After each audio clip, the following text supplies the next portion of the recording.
600 graduates. You're the largest class in school history. Among your ranks are among the 800 first-generation college students and nearly 3,000 students.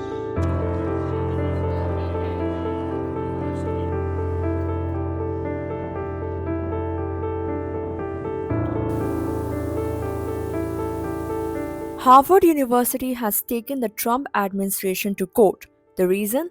A sweeping federal ban that blocks the Ivy League giant from enrolling international students, one of the sharpest moves yet in the administration's ongoing campaign to reshape America academia. On Friday, Harvard filed a lawsuit in federal court to halt the decision by Homeland Security Secretary Kristi Noem to revoke the university's certification under the Student and Exchange Visitor Program. That means, as of now, Harvard can no longer accept new foreign students, and current ones must either transfer or face possible deportations. The administration says the move is the response to Harvard's refusal to hand over 5 years' worth of conduct records for its foreign students, including audio and video of protest activity, particularly around the Israel Hamas war. Harvard, in its lawsuit, calls the action illegal and retaliatory, an attack on free speech and academic independence. It accuses the federal government of trying to control university governance, curriculum, and the ideological makeup of students and faculty. Homeland Security insists the school must comply within 72 hours or continue facing penalties. More than a quarter of Harvard's student body, 6,793 students, are international. Those students now face visa uncertainty, halted internships, and the threat of losing financial aid. Some, like 18-year-old Jared from New Zealand, had already started the visa process and were planning their move to Boston. Now they're in limbo. Harvard leadership says the decision is not only unconstitutional but deeply damaging.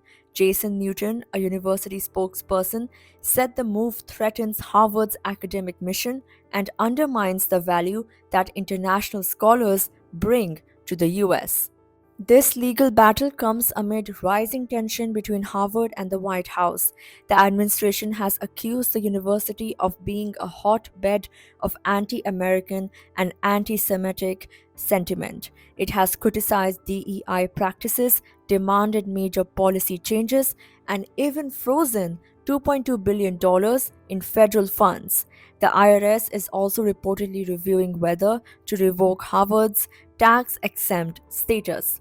But Harvard has pushed back, arguing that many of the government's demands amount to censorship and political interference. It says it has already made some changes, like renaming its Office of Diversity and Inclusion. But that hasn't satisfied Secretary Noem, who says the university has created a hostile campus for Jewish students while ignoring safety concerns. International students are reeling. One junior from Austria, Karl Molden, said students are messaging each other in fear, uncertain whether they'll be allowed back on campus. He calls it a dangerous political game, one where international students are caught in the middle. Harvard's faculty union has also condemned the decision, calling it terrorizing assault. Harvard is widely seen as a bellwether. Its fight is being watched by universities across the country, many of whom fear they may be next. For now, Harvard is standing its ground, arguing this isn't just about visas, it's about the future of higher education in a democracy.